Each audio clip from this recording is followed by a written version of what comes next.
Hello friends, দেব coaching সেন্টারে সবাইকে স্বাগত।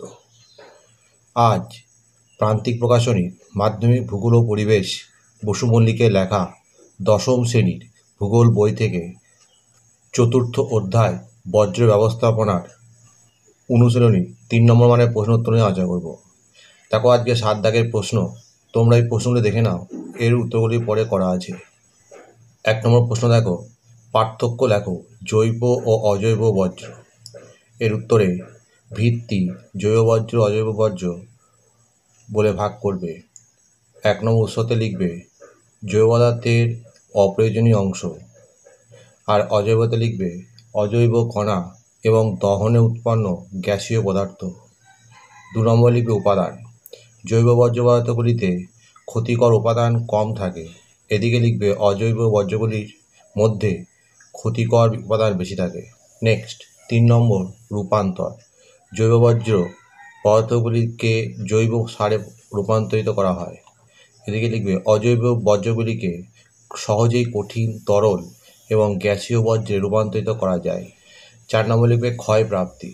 জৈব বজ্রগুলি সহজেই বিয়োজিত হয়ে মাটিতে মেশে, এদিকে লিখবে অজৈব বজ্র পদার্থগুলি বিশ্লেষিত হতে দীর্ঘ সময় লাগে।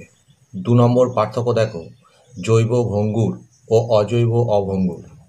বিষয় জৈব ভঙ্গুর বজ্র অভঙ্গুর বজ্র বলে ভাগ করবে। লিখবে 1 নম্বরের সংজ্ঞা। যেসব বজ্র বিয়োজিত হয়ে জল, মাটি ও বাতাসের সঙ্গে মিশে যায় তাকে জৈব ভঙ্গুর বজ্র বলে। এদিকে লিখবে যেসব বজ্র একইভাবে প্রকৃতিতে পড়ে থাকে কিন্তু মাটিতে মেশে না তারা অজৈব অভঙ্গুর বজ্র। 2 নম্বর লিখবে প্রকৃতি। এরা জীবাণু বা ব্যাকটেরিয়া দ্বারা দ্রুত বিয়োজিত হয়, এদিকে লিখবে এরা সাধারণত বিয়োজিত হয় না, হলেও সুদীর্ঘ সময় লাগে। 3 নম্বর লিখবে উৎস। মূলত গৃহস্থালী ও কৃষিক্ষেত্র এদের উৎসস্থল, এদিকে লিখবে বেশিরভাগই ধাতব ও অধাতব শিল্প বজ্র থেকে উৎপন্ন হয়। 4 নম্বর লিখবে প্রভাব। পরিবেশকে দূষণমুক্ত হতে সাহায্য করে, এদিকে লিখবে পরিবেশকে দূষিত করে। 5 নম্বরে উদাহরণ আনাজের খোসা, কাগজের ব্যাগ, বর্জিত কাগজ, কাপড়ের অংশ প্রভৃতি, এদিকে লিখবে প্লাস্টিক, ক্যারি ব্যাগ, জলের বোতল, শিল্পের ধাতব ও অধাতব আবর্জনা প্রভৃতি। নেক্সট পার্থক্য দেখো 3 নম্বর বর্জ্যের পুনর্ব্যবহার ও বর্জ্যের পুনর্নবীকরণ। বিষয় বর্জ্যের পুনর্ব্যবহার বর্জ্যের পুনর্নবীকরণ বলে আলাদা করবে। 1 নম্বর সংজ্ঞাতে লিখবে বজ্রকে একবার ব্যবহার করার পর অপরিবর্তিত অবস্থায় আবার ব্যবহার করা যায়, এদিকে লিখবে বজ্রকে বিশেষ পদ্ধতিতে আবার ব্যবহারযোগ্য নতুন দ্রব্যে পরিণত করা যায়। পুনর্নবীকরণের ফলে পুরনো খবরের কাগজকে কাঁচামাল হিসাবে ব্যবহার করে পুনরায় কাগজ উৎপাদন করা হয়। 2 নম্বর প্রকৃতি। সম্পদের সাশ্রয় হয় ও সম্পদ সংরক্ষিত করা যায়, এদিকে লিখবে সম্পদের পুনরুদ্ধার করা যায়। 3 নম্বর উদাহরণ পুরনো বই, খাবারের কাগজের মোড়ক, পুরনো শিশি, গাড়ি ও কম্পিউটারের যন্ত্রাংশ প্রভৃতি, এদিকে লিখবে পুরনো লোহা থেকে উন্নত প্রযুক্তিতে ইস্পাত এবং কয়লার দহনজাত ফ্লাই অ্যাশ থেকে ইট তৈরি করা যায়। দেখো 4 নম্বর এবং 6 নম্বর প্রশ্ন একই। প্রশ্নটা হলো বজ্র কম্পোস্টিং পদ্ধতির প্রধান সুবিধাগুলি কী কী। এর উত্তর লিখবে বজ্র কম্পোস্টিংয়ের প্রধান সুবিধাগুলি হলো পয়েন্ট দেবে, দিয়ে লিখবে বজ্র হ্রাস করা, মাটির স্বাস্থ্য উন্নত করা, গ্রিন হাউস গ্যাস নির্গমন কমানো এবং প্রাকৃতিক সার তৈরি করা। 1 নম্বর পয়েন্টে লিখবে বজ্র হ্রাস করা। কম্পোস্টিংয়ের মাধ্যমে খাদ্য এবং অন্যান্য জৈব বজ্র পুনর্ব্যবহার করা যায়, যা ল্যান্ডফিলে যাওয়ার পরিমাণ হ্রাস করে। ল্যান্ডফিলে জৈব বজ্র পৌঁছলে মিথেন গ্যাস নির্গত হয়, যা একটি শক্তিশালী গ্রিনহাউস গ্যাস। 2 নম্বর পয়েন্টে লিখবে মাটির স্বাস্থ্য উন্নত করা। কম্পোস্ট মাটির উর্বরতা বাড়ায় এবং জল ধারণ ক্ষমতা বৃদ্ধি করে। এটি মাটির গঠন উন্নত করে, যা উদ্ভিদের বৃদ্ধি এবং বিকাশে সহায়ক। 3 নম্বর পয়েন্টে লিখবে গ্রিনহাউস গ্যাস নির্গমন কমানো। লিখবে ল্যান্ডফিলে বজ্র পৌঁছলে যে মিথেন গ্যাস নির্গত হয়, কম্পোস্টিং সেটিকে কমাতে সাহায্য করে। 4 নম্বর লিখবে প্রাকৃতিক সার তৈরি করা। কম্পোস্ট একটি প্রাকৃতিক সার যা উদ্ভিদের জন্য প্রয়োজনীয় পুষ্টি সরবরাহ করে।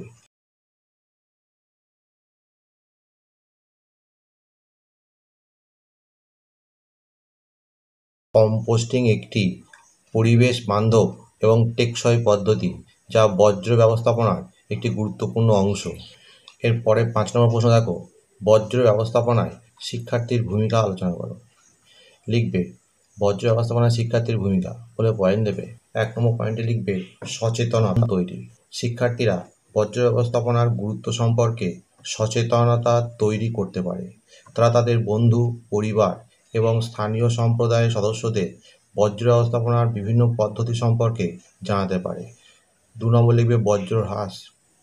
শিক্ষার্থীরা বর্জ্য কমাতে বিভিন্ন পদক্ষেপ নিতে পারে, যেমন অপ্রয়োজনীয় জিনিস কেনা থেকে বিরত থাকা, কম প্যাকেজিং ব্যবহার করা এবং বর্জ্য তৈরি করা থেকে বিরত থাকা। পরের পয়েন্ট দেবে পুনর্ব্যবহার।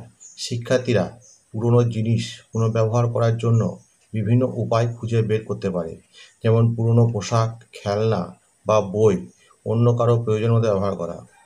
পরের পয়েন্ট দেবে পুনরায় ব্যবহার। শিক্ষার্থীরা বর্জ্য পুনরায় ব্যবহারের জন্য বিভিন্ন পদক্ষেপ নিতে পারে, যেমন প্লাস্টিক বোতল, কাগজ বা কাঁচের জার পুনরায় ব্যবহার করা।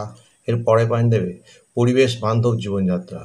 শিক্ষার্থীরা পরিবেশ বান্ধব জীবনযাত্রা গ্রহণ করতে পারে, যেমন কম কার্বন নিঃসরণ করা, প্রাকৃতিক সম্পদ ব্যবহার করা এবং জল সাশ্রয় করা। পরের পয়েন্ট দেবে প্রচারের কাজ। শিক্ষার্থীরা তাদের স্কুল, পরিবার এবং স্থানীয় সম্প্রদায়ের বর্জ্য ব্যবস্থাপনার ধারণা প্রচার করতে পারে।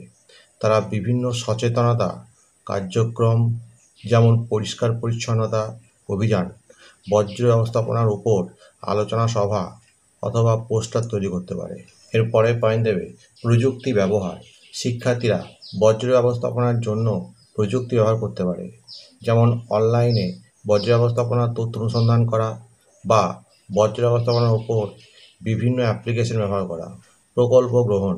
শিক্ষার্থীরা বর্জ্য ব্যবস্থাপনার উপর বিভিন্ন প্রকল্প গ্রহণ করতে পারে, যেমন বিদ্যালয়ে বা স্থানীয় অঞ্চলে বর্জ্য ব্যবস্থাপনার জন্য একটি প্রোগ্রাম তৈরি করা বা একটি বর্জ্য রিসাইক্লিং প্ল্যান্ট স্থাপন করা। এর পরের পয়েন্ট দেবে উপসংহার। শিক্ষার্থীরা বর্জ্য ব্যবস্থাপনায় একটি গুরুত্বপূর্ণ ভূমিকা পালন করতে পারে। তারা বর্জ্য ব্যবস্থাপনার ধারণা সম্পর্কে সচেতনতা তৈরি করতে পারে, বর্জ্য হ্রাস, পুনর্ব্যবহার এবং পুনরায় ব্যবহারের মতো পদক্ষেপ গ্রহণ করতে পারে এবং পরিবেশ বান্ধব জীবনযাত্রা গ্রহণ করতে পারে। এই পদক্ষেপগুলোর মাধ্যমে তারা একটি পরিষ্কার ও স্বাস্থ্যকর পরিবেশ তৈরি করতে পারে, যা ভবিষ্যৎ প্রজন্মের জন্য একটি সুন্দর ভবিষ্যৎ তৈরি করবে। এর পরের প্রশ্ন দেখো, গ্যাসীয় বর্জ্য নিয়ন্ত্রণের উপায়গুলি কী কী? এর উত্তরে গ্যাসীয় বর্জ্য নিয়ন্ত্রণের উপায়গুলো পয়েন্ট দেবে। লিখবে প্রধানত যান্ত্রিক পদ্ধতিতে কলকারখানার গ্যাসীয় বর্জ্য নিয়ন্ত্রণ করা হয়। এজন্য যে যন্ত্রটি ব্যবহৃত হয় তার নাম স্ক্রাবার। এই স্ক্রাবার যন্ত্রে সাধারণত দুভাবে গ্যাসীয় বর্জ্য নিয়ন্ত্রণ বা নিষ্কাশন করা হয়, যথা 1. আর্দ্র স্ক্রাবিং। এক্ষেত্রে কলকারখানা থেকে নির্গত বিষাক্ত গ্যাস, ধূলিকণা প্রভৃতি বায়ুদূষককে কোনো জলীয় দ্রবণের মধ্যে চালনা করে বিশুদ্ধ বাতাস নির্গত করা হয়। 2. শুষ্ক স্ক্র্যাবিং। এই পদ্ধতিতে জলীয় দ্রবণ ছাড়াই বস্তু, কণা ও দূষিত বাতাস স্ক্রাবারের মাধ্যমে পরিশোধিত করে বিশুদ্ধ বাতাস নির্গত করা হয়। সাধারণত শুষ্ক স্ক্র্যাবিং পদ্ধতিতে অম্লধর্মী গ্যাস অপসারণ করা হয়। এরপরে 8 নম্বর প্রশ্ন দেখো, বর্জ্যের পরিমাণগত হ্রাস কীভাবে করা হয়? এর উত্তরে বর্জ্যের পরিমাণগত হ্রাসের পদ্ধতি বলে পয়েন্ট দেবে। লিখবে বর্জ্য ব্যবস্থাপনার আর একটি গুরুত্বপূর্ণ পদক্ষেপ হলো বর্জ্য পদার্থের পরিমাণ হ্রাস করা। এতে কতগুলি উপায় অবলম্বন করা প্রয়োজন, যেমন 1. জিনিসপত্রের উৎপাদন ও ব্যবহার তথা ভোগের ওপর নিয়ন্ত্রণ আরোপ করা। 2. জীবনযাত্রার মান পরিবর্তন করে চাহিদাকে সীমিত রাখা। 3. জিনিসপত্রের অপচয় বন্ধ করা। 4. কলকারখানার প্রযুক্তি উন্নতি ঘটিয়ে বর্জ্য পদার্থের নির্গমন হ্রাস করা। 5. ব্যবহৃত জিনিস সরাসরি ফেলে না দিয়ে সেগুলি অন্য কাজে ব্যবহার করা। 6. একই দ্রব্য যাতে বারে বারে বা দীর্ঘদিন ব্যবহার করা যায় তাই মজবুত ও টেকসই দ্রব্য উৎপাদন ও ব্যবহার করা। 7. জৈব ভঙ্গুর তথা পরিবেশ বান্ধব জিনিসপত্রের ব্যবহার বাড়ানো। 8. প্রয়োজনের অতিরিক্ত দ্রব্যের ব্যবহার বন্ধ করা। 9. গৃহস্থালী, বিদ্যালয়, কলকারখানা, অফিস আদালত সহ বিভিন্ন প্রতিষ্ঠানে যাতে বেশি বর্জ্য পদার্থ তৈরি না হয় সেদিকে নজর রাখা ও সকলকে সচেতন করা। 10.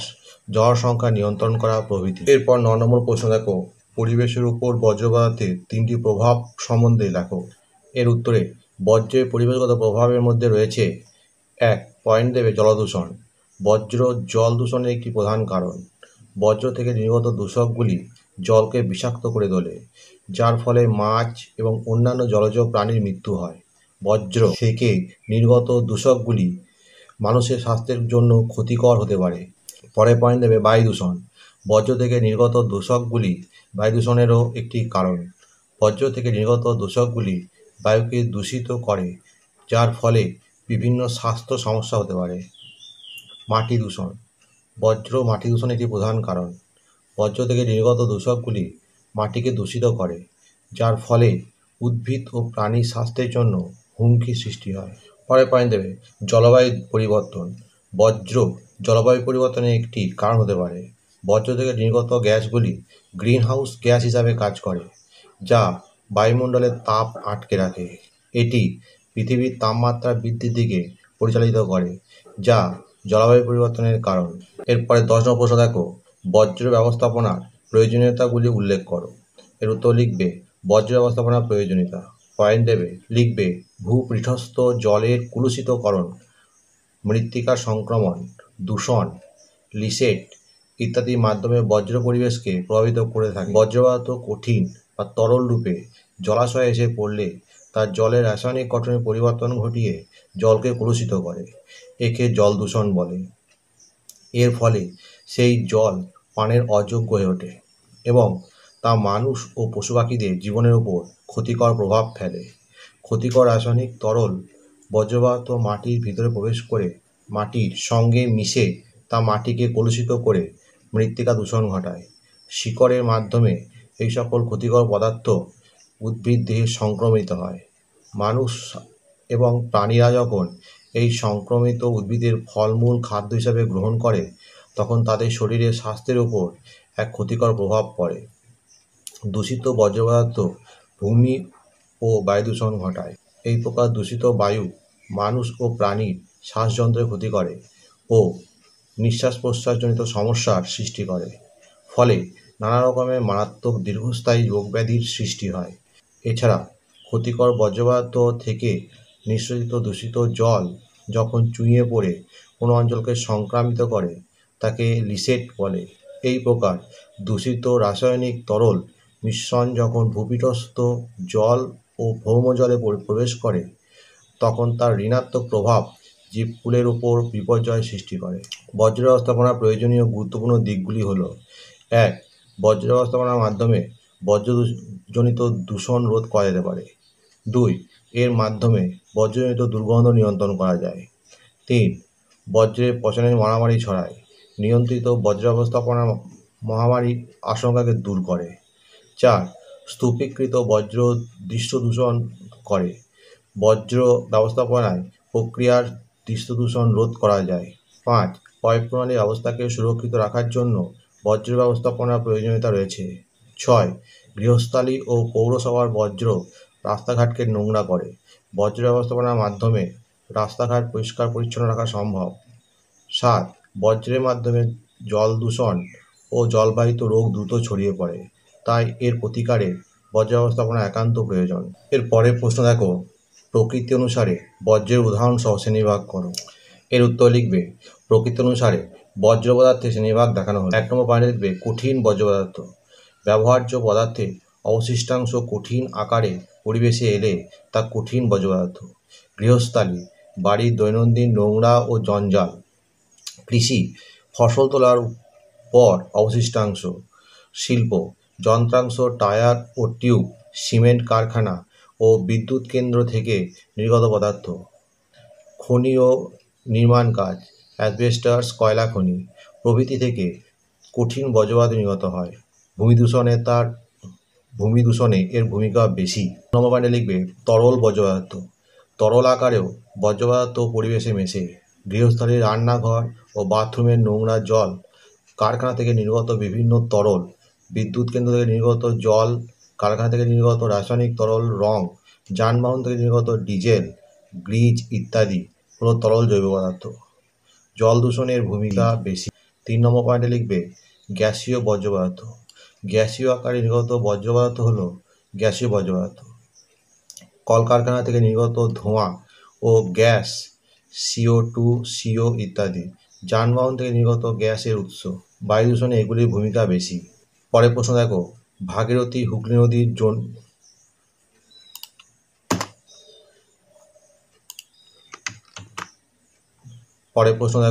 ভাগীরথী হুগলি নদীর জল বিভিন্ন বর্জ্যের দ্বারা কীভাবে দূষিত হচ্ছে? এর উত্তরে লিখবে গঙ্গা নদীর নিম্ন অববাহিকা ভাগীরথী হুগলি নদী নামে পরিচিত। এই নদীতে বর্জ্য আসে নিকটস্থ বন্দর, শহর, পাটকল, চামড়া কারখানা, তাপবিদ্যুৎ কেন্দ্র, তেল শোধনাগার, কাগজ কল, কৃষিক্ষেত্র থেকে।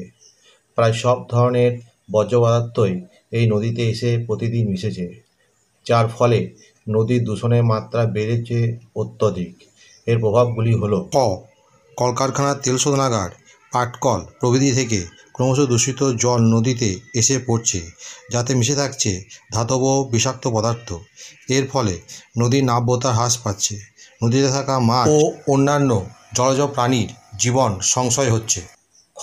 পুরসভার কঠিন বর্জ্য, কারখানার কাদা জল, জলে মিশে থাকা ভারী ধাতু নদীগর্ভে মিশে পলি ও চরের সৃষ্টি করছে, যার ফলে নদী ক্রমশ অগভীর হয়ে যাচ্ছে। নদীতে প্রতিনিয়ত বিষাক্ত বর্জ্য মেশার ফলে নদীর অভ্যন্তরে অক্সিজেন উৎপাদন কমে আসছে, ফলে জলাশয়ের বাস্তুতন্ত্রের উপর ক্ষতিকর প্রভাব পড়ছে, যা মাছের উৎপাদনে হ্রাস ঘটাচ্ছে।